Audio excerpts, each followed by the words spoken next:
કરતા હતા. બ્રાહ્મણ કર્મકાંડી હતો. ગામમાં જ્યાં બોલાવે ત્યાં કથા વાર્તા કરી કંઈક 2 પૈસા મળે તેમાંથી કુટુંબનું ગુજરાન ચલાવે.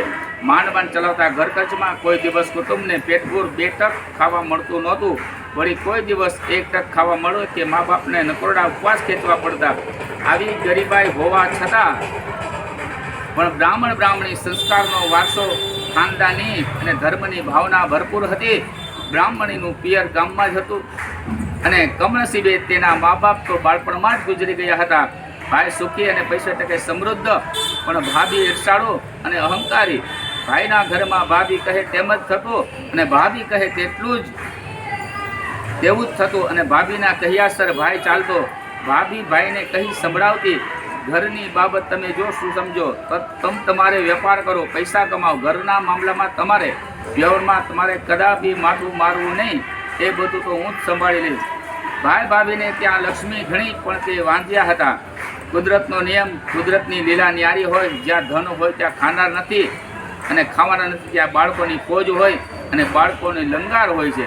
એટલામાં દર પોણા 3 વર્ષે આવતો અધિક પુરુષોત્તમ માસ આવ્યો. બ્રાહ્મણી આમ તો ગરીબ હતા, પણ ભગવાનમાં અતૂટ શ્રદ્ધા. બંનેએ ભગવાન પુરુષોત્તમના અધિક માસનું વ્રત કરવાનો સંકલ્પ કર્યો. બીજી તરફ બ્રાહ્મણની અભિમાની ભાભીએ પણ આ વ્રત કરવાનું નક્કી કર્યું. ગરીબ બ્રાહ્મણી પ્રાતઃકાળે વહેલા ઉઠી નદીમાં સ્નાન કરવા જતા. સ્નાન કર્યા પછી કાંઠા ગોરમાની પૂજા કરે, કથા વાર્તા સાંભળે અને યથાશક્તિ દાન દક્ષિણા આપે અને પછી મંદિરોમાં ભગવાનના દર્શન કરી પુરુષોત્તમ ભગવાનનું નામ સ્મરણ કરતાં કરતાં એ ઘેર આવે. ઘેર આવીને પણ ભક્તિ કરે. પેલી તરફ ભાભી સૂર્યોદય પછી ગમે ત્યારે મોડી ઉઠે, નદીએ નાહવા જાય. ઉતાવળે દેહ માંડ નદીમાં બોળે અને દોડ કરતી એ ઘેર પાછી ફરે. તે નિસંતાન હતી. પુરુષોત્તમ ભગવાનની ભક્તિ કરવાનો તેનું એક જ હતો કે સંતાન પ્રાપ્તિ. જાણે પુરાણે પુરુષોત્તમ ભગવાનનું વ્રત કેમ ન કરતી હોય. તેણે ભક્તિમાં મુદ્દળ રસ જ નહોતો. અધિક માસ પૂરો થતાં શ્રીમદ ભાભીએ તેનું ઉજવણું કરવાનો વિચાર કર્યો. પતિની સંપત્તિ લઈ ધામધૂમથી ઉજવણી કરવાની તૈયારી કરવા માંડી. પોતાની મોટાઈ દેખાડવા માટે ગામમાં રહેતા તમામ સગાવાલાને જમવા માટે તેણે આમંત્રણ આપ્યું અને લોકલાજે તે નણંદને ત્યાં ગઈ અને બોલી, હું પુરુષોત્તમ માસનું ઉજવણું કરવાની છું, તમે બધા સાગમતે જમવા આવજો. મારા નણદોઈ અને ભાણેજોને લઈ આવજો. જ્યારે બોલાવું ત્યારે જ આવજો. ખાવ કરતાં દોડી નહીં આવતા અને બીજા બધા જમી રહ્યા પછી હું તમને બોલાવીશ. આટલું કહી ભાભી ઘેર ગઈ. બ્રાહ્મણી તો ભાભીના શબ્દો સાંભળીને અવાચક જ થઈ ગઈ. તેના મનમાં ઓછું આવ્યું અને આંખમાંથી આંસુ સરી પડ્યા. હું ગરીબ, તેથી ભાભી આવા શબ્દો કહી ગયા. તેના બાળકો તેની પાસે ઊભા હતા. તે ધીમે ધીમે રહીને તેણે લુગડાને છેડે પોતાની આંખો લૂછી નાખી. બાળકોને કંઈ ભાન હોય છે તેઓ તે મામાને ત્યાં જમવાનું છે જાણીને હરખના ગેલા થઈ ગયા અને ગેલમાં આવી નાચવા કૂદવા લાગ્યા. મામાના ઘેર મિષ્ટાન જમવાનું મળશે એવી આશામાં બાળકો સવારનું જમણ ભેરપૂટ જમ્યા નહીં અને ભાભીનું મન નિરાશ થઈ ગયું. તે વિચારવા લાગી, ભાઈ પૈસે ટકે સુખી અને સમૃદ્ધ છે, ધારો તો તેને આર્થિક મદદ પણ કરી શકે, પણ ઘરનો વહીવટ અભિમાની ભાભીના હાથમાં હોવાથી ભાઈ ભાભીએ એક દમડીની પણ મદદ કરી નથી.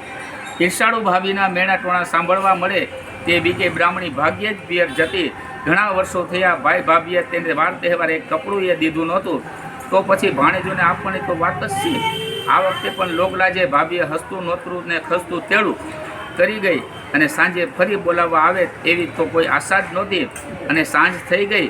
ગામમાંથી સગાવાલા સૌ શણગાર આભૂષણ સજીને ભાભીને ત્યાં જમવા જતા.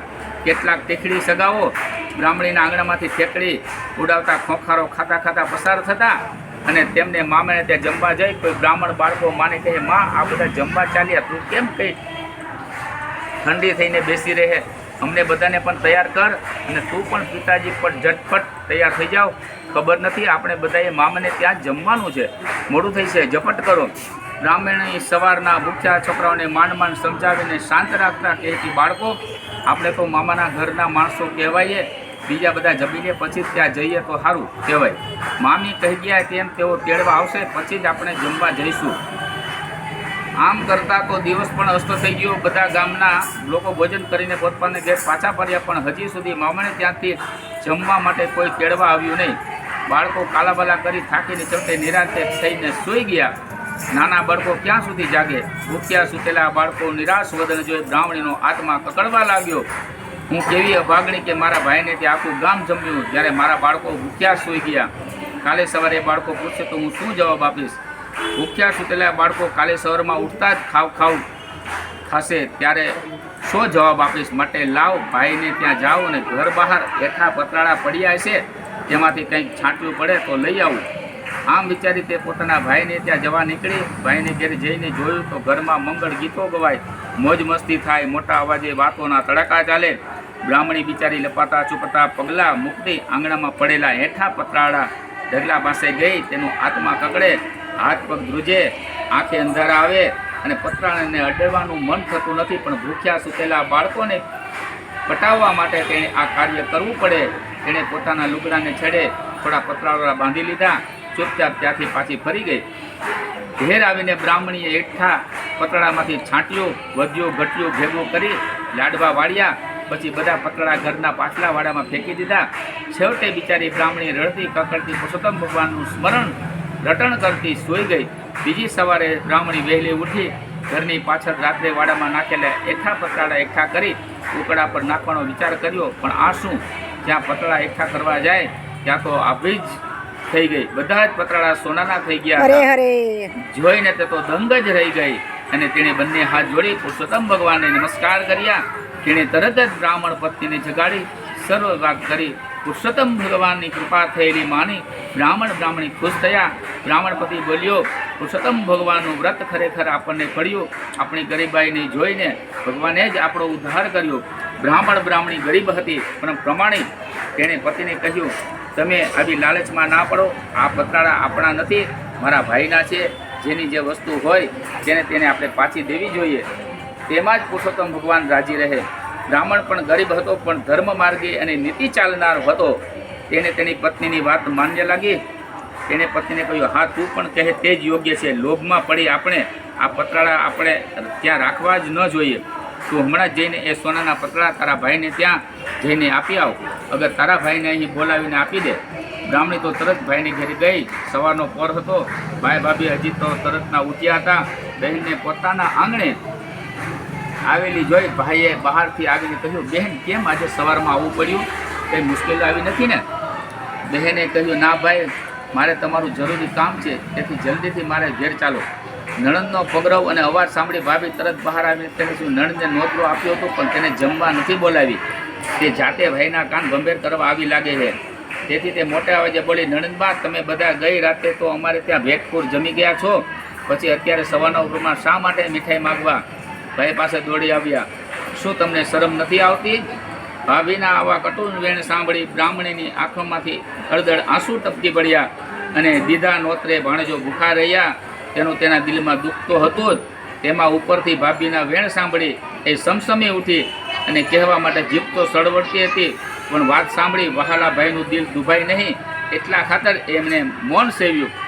ભાઈએ કહ્યું, કાલે તમે જમવા આવ્યા પણ મને મળ્યા વિના જતા રહ્યા. મારે તમને કાપડું આપવાનું હતું.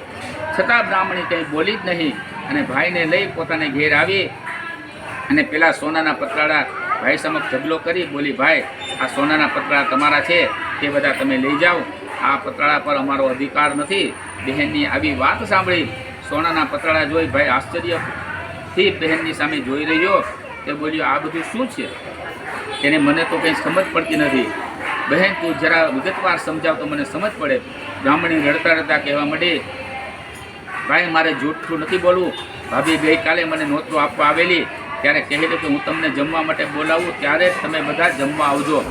રાત પડી જવા છતાંય અમને કોઈ બોલાવવા આવ્યું નહીં. ત્યારે તમારા ભાણેજો ભૂખે પેટે સુવડાવ્યા. પછી મને વિચાર આવ્યો કે સવારે બાળકો મામાના ઘરનું દૃષ્ટાંત માગશે, હું શું જવાબ આપીશ? તેથી ત્યાં મોડી રાત્રે આવી. તમે બધા જમાલમાં હતા તેથી તમને કંઈ ખબર ન પડે. તમારા ઘરના બહારના હેઠા પતરાળાનો ઢગલો પડેલો હતો. એમાંથી થોડાક હેઠા પતરાળા હું મારે ઘેર લઈ ગઈ. ભજીયા ઘટિયાનું લાડુ બનાવ્યા અને પતરાળા પાછા મારા ઘરના વાડામાં નાખી દીધા. આજે સવારે વહેલી ઉઠીને પતરાળા ઉકરડા પર નાખવા લઈ જવાને હું વાડામાં ઉપાડવા ગઈ તો બધા પતરાળા સોનાના દેખાયા. આ વાતને મેં તારા બનેવીને કરી. અમે બંને નક્કી કર્યું કે આ પતરાળા તારા હોવાથી તેના પર તારો અધિકાર છે. જેથી આ બધા સોનાના પતરાળા તને આપવા માટે હું તને તેડી લાવી છું. બહેનની આ વાત સાંભળી ભાઈ જોધાર આંસુએ રડી પડ્યો અને એની આંખોમાં દુઃખના આંસુ હતા. આખું ગામ ત્યાં જમી ગયું, તેની વાહવાહ કરી ગયું. જ્યારે તેની ગરીબ બહેન બનેવી ભાણેજો ભૂખા પેટે સૂઈ ગયા. તેને પોતાના પત્નીના અભિમાન અને ઈર્ષ્યા પ્રત્યે તેને ઘણો તિરસ્કાર છૂટ્યો. તો બીજી બાજુ તેની આંખમાંથી હર્ષના આંસુ વહ્યા. આટલું વિતવા છતાં બહેન ભાઈને કંઈ જ જણાવતી નથી.